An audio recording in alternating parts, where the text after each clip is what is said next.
수도권의 사회적 거리두기 2단계 조치가 오는 14일까지 2주 더 연장되었다. 많은 이들이 2주마다 반복되는 정부의 방역 조치 단계 발표에 귀를 기울인다.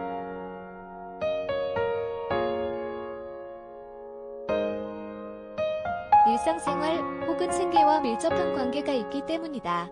지금은 모두에게 너무나 익숙한 용어가 되었지만 불과 1년 전만 해도 사회적 거리두기는 학술 논문에나 언급되는 소셜 디스턴싱의 낯선 번역어였다.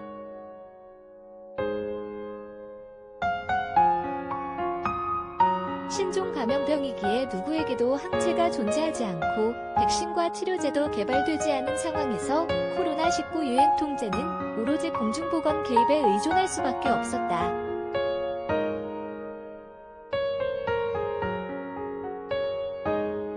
신속한 검사와 접촉자 추적, 격리가 한 축이라면 손 씻기, 마스크 착용, 사회적 거리두기가 또 다른 한 축이다.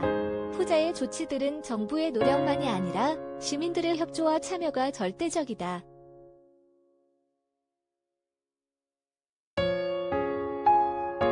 이러한 조치들을 비약물적 중재, non-pharmaceutical intervention라고 지칭하는데 성격상 복잡한 사회적 중재, 컴플렉스 소셜 인터벤션에 해당한다.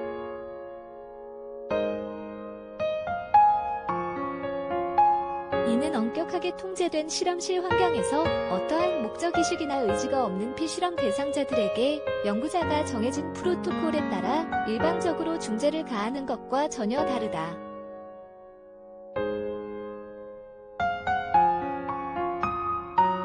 사회적 중재는 다른 많은 외부적 요인들이 이미 존재하는 개방된 사회 안에서 이루어지며 자기 의지를 가진 수많은 사람들의 행동에 따라 실행의 수준이 달라진다.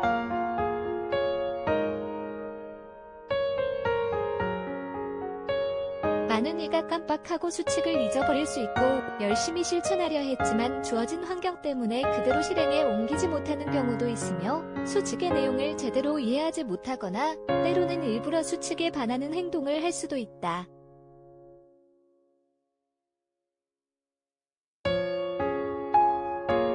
이를테면 작년 여름 광화문 집회 참여자들처럼 정부 방역 지침을 의도적으로 위반하고 다른 사람들을 위험에 빠뜨리는 행동도 바람직하지는 않지만 사회적 중재에서 있을 법한 결과이다.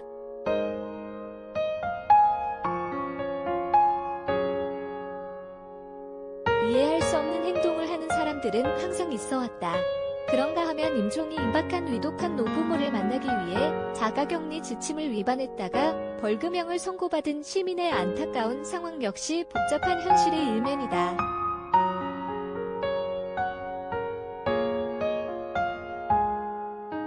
사람들 모두가 100% 따르는 정책이란 존재할 수 없고 어떤 정책이든 예상치 못한 부수적 피해가 따를 수 있으며 물리적 강압과 처벌로도 사람들을 움직이지 못하는 경우가 드물지 않다.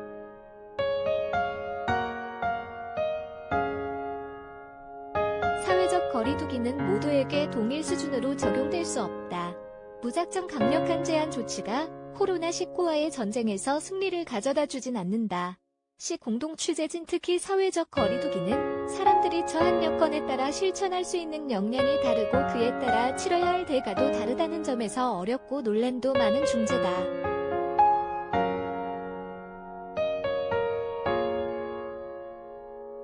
일자리가 안정되고 재택근무가 가능한 이들에게는 원격 업무에 따른 다소간의 번거로움, 갑자기 늘어난 자녀 돌봄의 부담, 사회활동의 감소가 주는 답답함 정도가 문제겠지만 누군가에게는 생계 혹은 존재 자체를 뒤흔드는 충격이거나 도저히 완수할 수 없는 과제이기도 하다.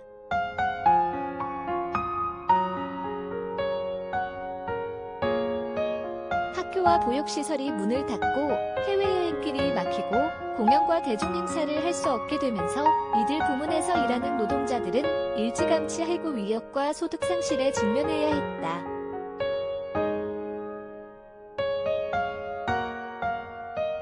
유행이 장기화되면서 요식업과 개인 서비스업이 다수를 차지하는 자영업자들은 정부의 영업 제한 조치에 반대하는 목소리를 공개적으로 내기 시작했다. 경제적 피해만이 문제는 아니다.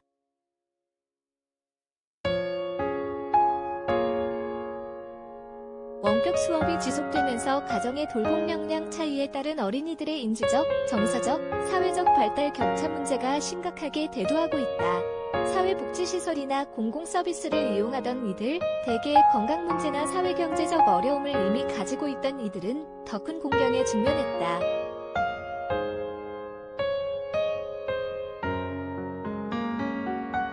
예컨대 청소년 쉼터에 거주하는 가정 밖 청소년들은 필요한 장비나 환경을 제대로 구비하지 못한 채 온라인 수업에 임해야 했고, 집단시설에 거주한다는 이유로 일반 가정과 다르게 독서실이나 학원 가는 것에도 제약을 받았다.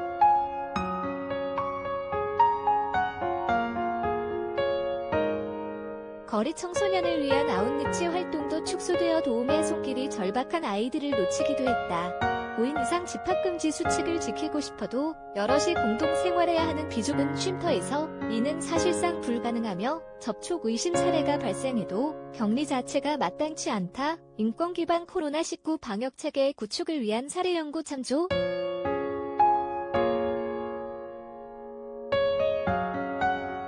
하지만 마땅한 다른 방법이 없는 상황에서 유행의 주요 고비마다 거리두기를 더욱 강화해야 한다는 목소리가 커졌다. 다른 한편에서는 이러한 조치가 가져올 사회적 피해와 지속 가능성을 우려했다.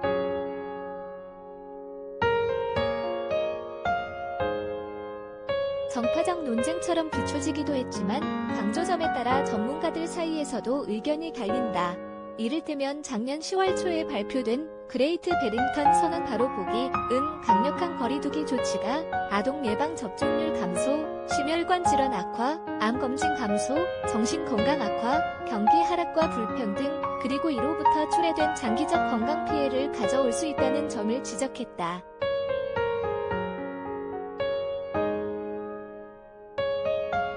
그러면서 집단 면역에 도달할 때까지 사망률과 사회적 피해를 최소화하는 전략, 즉 집중된 보호 개념을 통해 나머지 사회는 전반적으로 정상화하면서 고위험군 보호에 집중하자는 제안을 했다.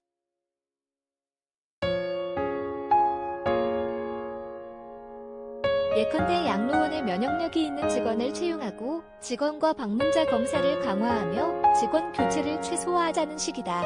사회의 나머지 부분은 그대로 둔 채 고위험군만 보호하는 핀셋 방역이 과연 현실에서 가능할지 회의적이지만 이들의 문제의식만은 충분히 이해할 수 있다.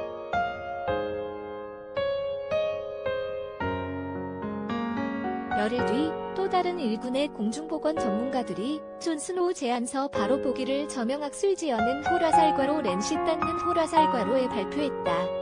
이들은 쥐약 집단을 보호하면서 동시에 저위험군 유행 전파를 통해 집단 면역을 달성하자는 앞서의 주장에 과학적 근거가 없다고 지적했다.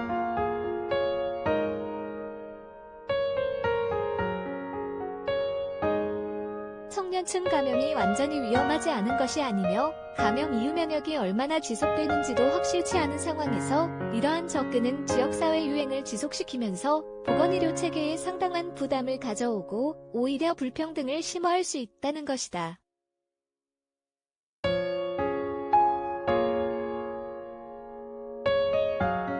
경제보호는 유행을 어떻게 통제하는가에 달려있으며 효과적 백신과 치료제가 당도할 때까지 지역사회 유행을 통제하는 것이야말로 사회와 경제를 보호하는 가장 최선의 전략이라며 고위험 전략과 인구 집단 전략을 함께 가져가야 한다고 주장했다.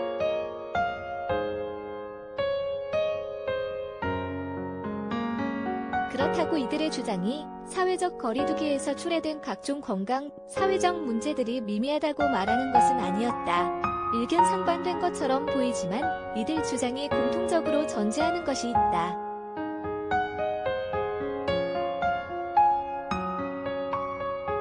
현재 어떠한 방역 조치로도 유행을 완벽하게 차단할 수 없으며 사회적 거리두기를 무한정 지속할 수 없을 뿐 아니라 방역 조치에는 대가가 따른다는 점이다.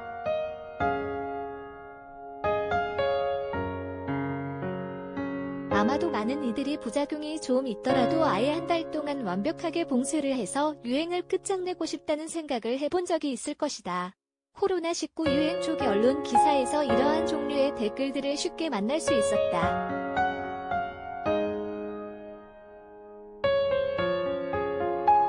하지만 이제는 그것이 불가능한 희망이라는 점을 잘 알고 있다. 애초 감염병 취약 시설에 대한 대비가 필요하다는 점은 예측됐다. 하지만 실효적인 사전 대응은 미흡했다.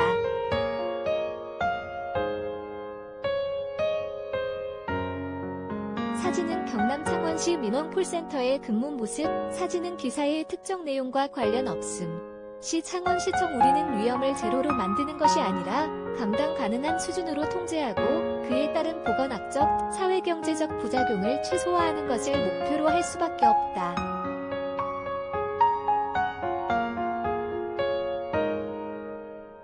사회적 거리두기의 강화를 통해 유행의 속도를 늦추면서 벌어들인 그 시간 동안 의료 체계를 강화하고 사회경제적 불평등을 완화할 수 있는 대비책을 차근차근 준비해야 했던 것이다.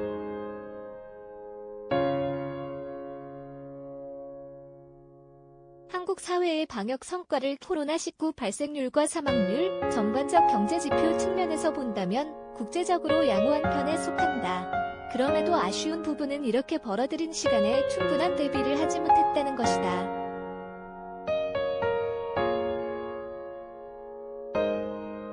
장기 요양시설에 어떻게든 감염이 시작되면 중환자 병상, 돌봄 인력, 접촉자 격리 공간 모두 문제가 될 수 있다는 점을 충분히 예측할 수 있었다.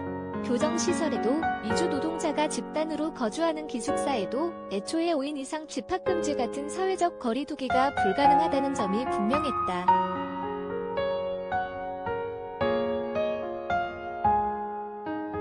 이미 미국에서, 캐나다에서, 싱가포르에서 비슷한 사례들이 작년 봄부터 터져나왔고 국내의 시민사회단체들도 이 문제를 꾸준히 지적해왔다. 그런데도 이들 공간에서의 유행 가능성에 대비하지 못했다.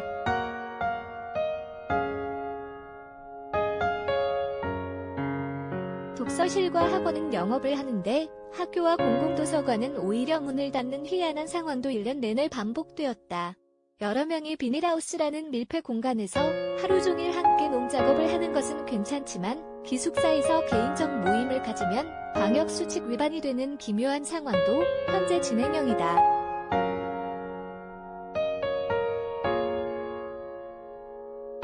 예방접종이 시작되었지만 코로나19 유행이라는 긴 터널을 벗어나려면 아직도 긴 시간이 필요하다. 그동안 우리는 사회적 거리두기의 강화와 완화를 몇 번이나 더 반복하게 될지 모른다.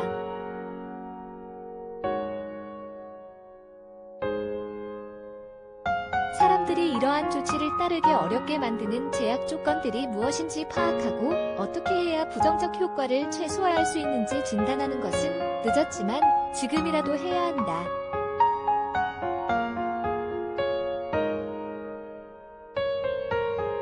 방역의 성공을 위한 방역이 아니라 사람을 위한 방역을 위해서 말이다. 코로나19 대응은 어떠한 희생을 치르더라도 반드시 승리해야 할 최후의 아마겟돈이 아니라 모두가 완주해야 경기가 종료되는 단체전 장거리 장애물 경주이다.